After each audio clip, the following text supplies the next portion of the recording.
Aujourd'hui, nous allons aborder un sujet qui vous concerne tous, prendre des décisions et définir des stratégies. Et c'est tout de suite dans Quête exclusive.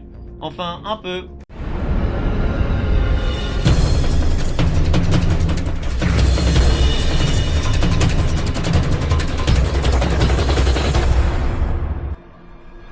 Un sujet qui n'intéresse personne et qui pourtant est un point essentiel dans la productivité de nos entreprises.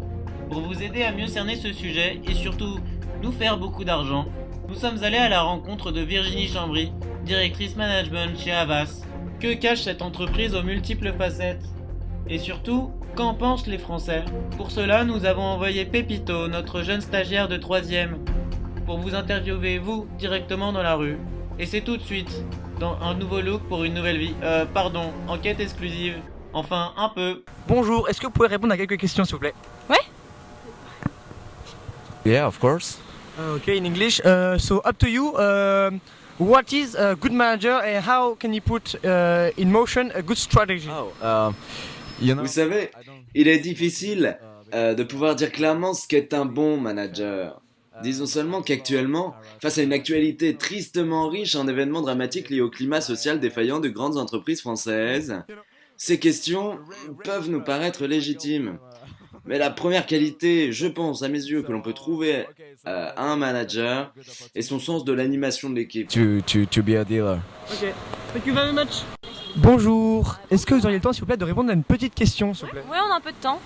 Pour vous, qu'est-ce qu'un bon manager? Un leader, Bon communicant.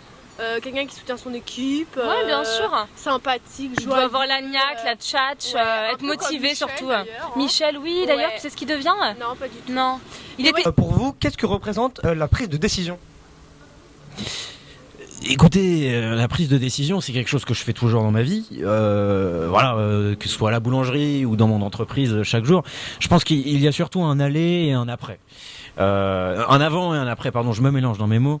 Mais l'avant est d'autant plus important que l'après, si vous voulez. Et là, je m'embourbe dans une discussion qui est totalement inintéressante et je vous... Excusez-moi, Désolée, j'ai pas le temps. est-ce que vous connaissez l'entreprise Havas s'il vous plaît? Ah bah, y en a, c'est les tongs, non? C'est pas ça? Et là, c'est le choc. C'est donc Virginie Chambry qui va nous accueillir pour tenter de vous expliquer ce sujet compliqué. Je travaille au sein du groupe Havas Media, entreprise de communication mondiale dirigée par le groupe Bolloré, qui est majoritaire de cette entreprise de communication. Ma fonction est une fonction de management du réseau. J'ai eu en fait 3 carrières au sein du groupe Havas. La première carrière qui était une fonction de management d'un département, qui était le département presse que je venais de reprendre. Ma deuxième vie au sein de l'entreprise qui s'est terminée en 2008 était une management d'une entité internationale qui gérait l'ensemble des clients internationaux depuis la France. Donc c'était un management de clients au sein du groupe, et donc ma nouvelle carrière professionnelle, si je puis dire, au sein de Havas Media, c'est d'être en charge avec un pool de 4 managers de la stratégie et de l'innovation de l'entreprise pour ce qu'on appelle le middle office. Alors c'est une grande spécificité du groupe Havas. On a 3 entités fortes qu'on appelle front, middle et back. Le front office, c'est l'organisation en charge des clients, donc qui est tournée vers les clients, ce sont tous les commerciaux. Le middle office, c'est tout ce qui concerne l'activité de l'entreprise et l'expertise de l'entreprise, donc toute l'expertise de communication au sein de l'entreprise. Et le back office, c'est bien évidemment la finance et toutes les activités support qui permettent au front et au middle office de gérer leurs activités. Donc je m'occupe au sein de cette équipe de faire en sorte que, justement par rapport à votre sujet, on puisse définir la stratégie de demain de l'entreprise. Donc ça, c'est mon travail au quotidien, le travail au quotidien des 4 managers qui constituent cette équipe. C'est de définir la stratégie et de définir quelles sont les innovations que l'on peut voir apparaître au sein de notre marché, du secteur de la communication, qui sont des innovations qui vont perdurer. puisque c'est la grosse spécificité de se dire, bon, il y a des innovations, il y en a tous les jours, des nouvelles idées, il y en a tous les jours, mais quelles sont celles qui seront les innovations qui seront le cœur de notre métier demain. Combien de personnes en fait vous avez eu l'occasion, je dirais, de diriger entre guillemets, de superviser? Alors, dans la première carrière, c'était une cinquantaine de personnes, hein, c'était donc un département. La deuxième carrière, c'est lorsque j'ai géré des clients internationaux. Là, j'avais une vraie responsabilité, donc on avait entre 70 et 80 personnes au sein de cette équipe. Et les troisièmes responsabilités que j'ai maintenant, c'est difficile de dire parce que je suis entre guillemets responsable du PNL du groupe dans sa totalité sur la partie ce qu'on appelle donc middle office comme je vous l'ai expliqué, et donc ça fait 5000 personnes si je puis dire, en gros. C'est être responsable de 5000 personnes. Alors quel type de compétences avez-vous mobilisé et mobilisez-vous aujourd'hui pour exercer votre profession? Vaste sujet. D'abord de la créativité, bien évidemment. On est dans un métier de communication, de la curiosité. Quand même pas mal de rigueur, parce que justement, comme on a affaire à des métiers un petit peu créatifs, où on peut partir dans tous les sens, il faut savoir un petit peu rassembler les idées et générer des process qui soient applicables. Donc il faut quand même de la rigueur derrière. Une capacité de se projeter, puisque effectivement il faut constamment se renouveler et surtout anticiper l'avenir au maximum pour faire en sorte d'être toujours dans la course, surtout au niveau de management. Et puis aussi, c'est pas avoir peur de s'adapter et de changer, de s'adapter au changement. Ça, c'est la contrainte et la difficulté qu'on retrouve le plus souvent dans nos métiers. C'est qu'on est souvent dans des zones de confort et on a beaucoup de mal, souvent, enfin surtout pour les collaborateurs, à se remettre en question et à s'adapter à de nouvelles choses. En général, on trouve les idées formidables au moment où on fait un brainstorm, et puis quand il s'agit de les appliquer, c'est toujours pour les autres et pas pour moi. Donc ça, c'est la capacité de s'adapter au changement, c'est un élément primordial. Parce que c'est un métier qui évolue constamment. Très bien. Notre thème est définir la stratégie et prendre des décisions. À quelle fréquence interviennent ces deux variantes dans votre quotidien? Alors, comme je fais partie maintenant de l'équipe qui est en charge de la stratégie du produit et de l'innovation, je dirais que c'est mon quotidien. Donc des décisions, bien évidemment, j'en prends pas tous les jours. Mais ce qui est important, c'est que tous les jours, en tous les cas toutes les semaines, on rencontre des startups, des nouveaux acteurs qui arrivent sur le marché. Je dirais la prise de décision, elle est régulière, mais elle est à différents niveaux. Ce qui est important, c'est d'évaluer les décisions qu'il faut prendre maintenant pour faire en sorte que l'entreprise de demain elle soit toujours la plus performante, la plus innovante et la plus agile. Et donc justement, en parlant de décision, est-ce que vous avez en tête une décision qui a été plus dure à prendre qu'une autre? Toutes les décisions qui impliquent de bouleverser le quotidien des collaborateurs, c'est toujours des décisions qui sont difficiles à prendre parce que on a affaire à de l'humain et c'est pas toujours évident parce que quelquefois vous prenez des décisions en matière de changement de structure, changement de process qui font que certaines personnes de votre structure se trouvent sur la touche. Enfin, quand on fait les brainstorms, on dit ouais c'est formidable, on devrait faire ci, on devrait faire ça, et quand on dit bon voilà, du coup toi il faut que tu changes. Ah mais non mais moi je suis très bien dans ce que je fais, non mais c'était pour les autres, c'était pas pour moi. Donc il faut savoir prendre des décisions et faire à un moment donné abstraction de l'humain. Prendre des décisions, est-ce que ça devient plus simple tout simplement au fil du temps avec l'expérience?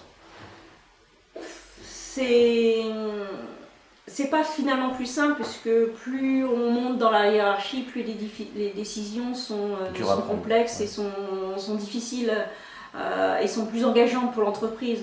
Lorsqu'on est patron d'un département, ce sont des décisions très, très opérationnelles, donc c'est pas, ça n'implique pas, ça n'engage pas trop l'entreprise. Ça engage effectivement la performance de son département.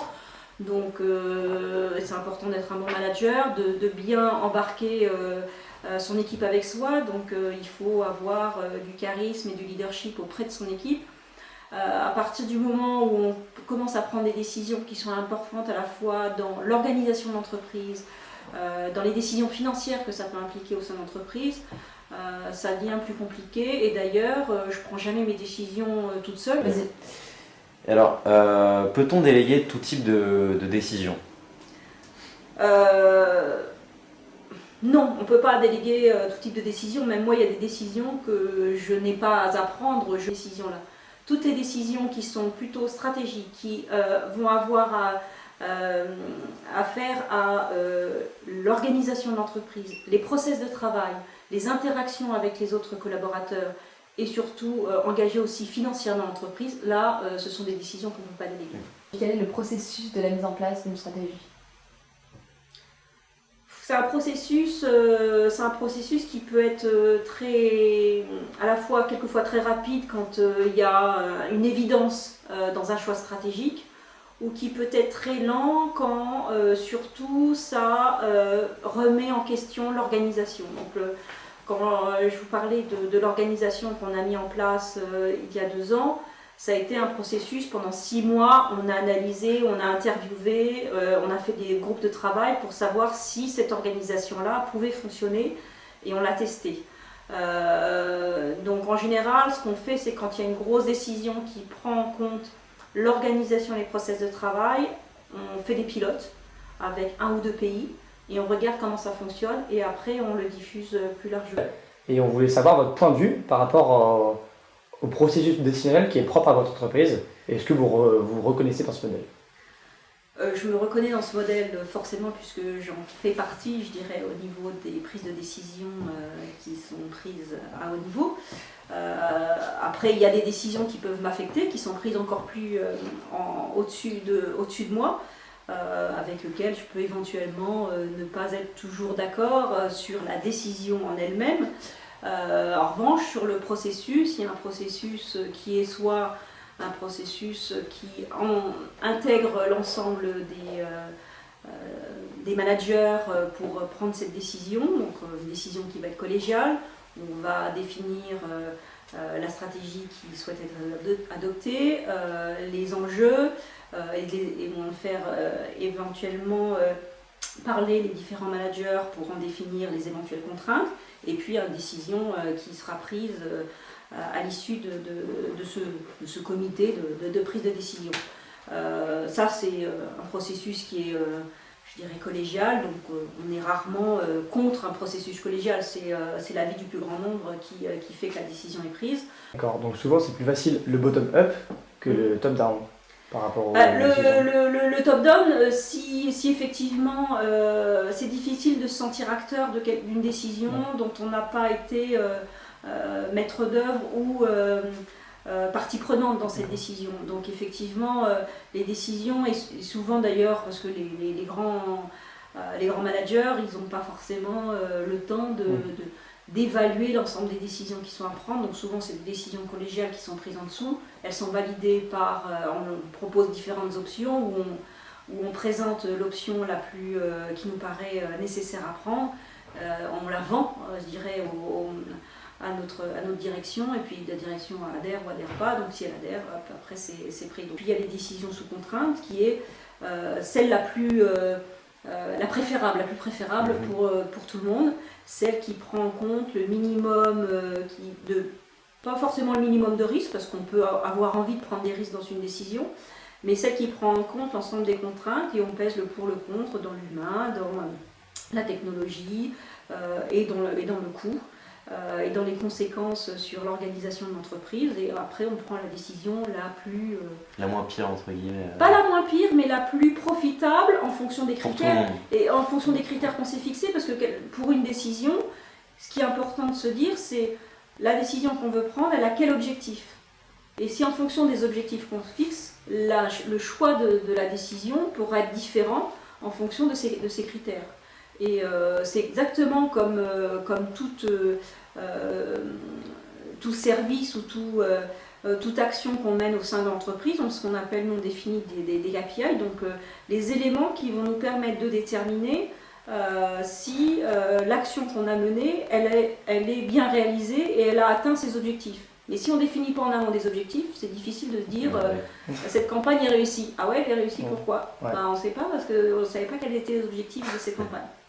À votre avis, quelles sont les qualités requises pour être un bon manager, un bon décideur? Pour être un bon manager, il faut d'abord, pour moi c'est primordial, c'est faire en sorte qu'on tire les gens vers le haut. Donc, quelles que soient les décisions qu'on prend, il faut toujours faire en sorte que les gens que l'on embarque dans ces décisions, elles leur permettent de se projeter vers en haut et non pas de les dégrader. Et puis l'idéal d'un bon manager, mais ça c'est à haut niveau, pour moi c'est le charisme et le leadership. Et ça c'est quelque chose qui n'est pas facile, qui est vraiment inné. Moi je n'ai pas particulièrement de leadership et de charisme. Je suis à l'écoute, je suis un manager assez empathique, mais nous on a au sein de l'agence, à la direction de l'agence, quelqu'un qui a un charisme incroyable, qui a un leadership incroyable, c'est donc le directeur général Dominique Delport, qui est une personne, vous le mettez dans une pièce, bon voilà, c'est d'une évidence, de 3 mots il fait 3 heures de cours, d'une image il peut raconter n'importe quoi, il a une capacité de rebondir, de reformuler et surtout d'embarquer les gens qui est absolument incroyable. Et pour moi, le critère ultime et la valeur ultime d'un bon manager, c'est son charisme. Votre qualité à vous, pour avoir été aussi loin, c'est sûrement l'empathie? Ma qualité, c'est l'écoute. L'empathie, oui, mais surtout l'écoute et la capacité d'embarquer les gens, c'est je me suis toujours entourée de gens qui avaient aussi, et ça c'est aussi une qualité pour les managers, c'est quand on engage des gens, il y a 2 façons de voir la personne. On se dit, celle-là, dans 2 ans, elle peut prendre ma place, donc je ne l'engage pas, comme ça moi je reste à ma place. Ou celle-là, dans 2 ans, elle peut prendre ma place, donc ça va me faire bouger. Et ça a toujours été ma façon de voir les choses, c'est de faire en sorte d'avoir des gens qui me faisaient moi aussi grandir, parce que c'est bien de faire grandir les gens, mais c'est bien aussi de recruter des gens qui permettent soi-même de grandir, justement en s'élevant au-dessus des gens avec lesquels on travaille. Un peu une question d'ouverture. Comment pour vous le pouvoir et l'autorité peuvent-ils influencer donc, la prise de décision dans l'entreprise? Moi, à mon niveau, je ne sais pas, mais c'est vrai que je me sens pas forcément investie d'un pouvoir et je l'exerce pas dans les prises de décision. Mais pour moi, ce qui est important, c'est que ce qui apparaît, c'est que le pouvoir des individus peut avoir une incidence dans la prise de décision. C'est qu'il y a des gens qui, par leur pouvoir, vont en abuser. Vont en abuser, vont faire exercer une décision qui n'est pas forcément la meilleure décision. Elle n'a pas été validée avec les personnes qui vont être directement atteintes par cette décision, qui est une décision qui va à l'encontre de l'entreprise, mais tout simplement parce que la personne a le pouvoir, elle a le pouvoir de décider, de la mettre en place, même si ce n'est pas une bonne décision. Et ça, je trouve que c'est pour ça que c'est important qu'au sein d'une entreprise, il y ait quand même des processus de décision qui permettent de valider une décision de façon à pas avoir des choses qui viennent à l'encontre de l'intérêt de l'entreprise. D'accord. Merci beaucoup pour cette interview. Ouais. Merci pour votre temps, de nous avoir accueillis. Voilà, ouais. Et une prochaine fois.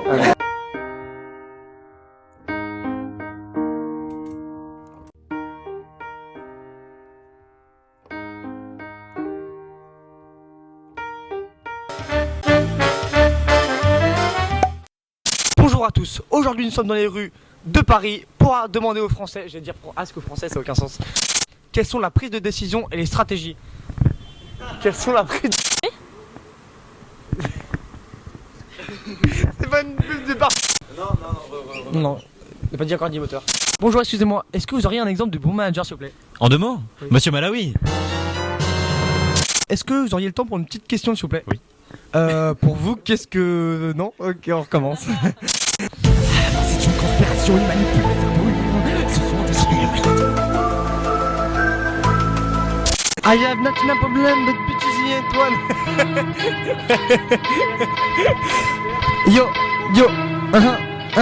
Yo, on a Olympiade posée sous les tropiquiers. Putain, c'est de la merde aujourd'hui. Ah mais là je parle au micro, c'est bizarre.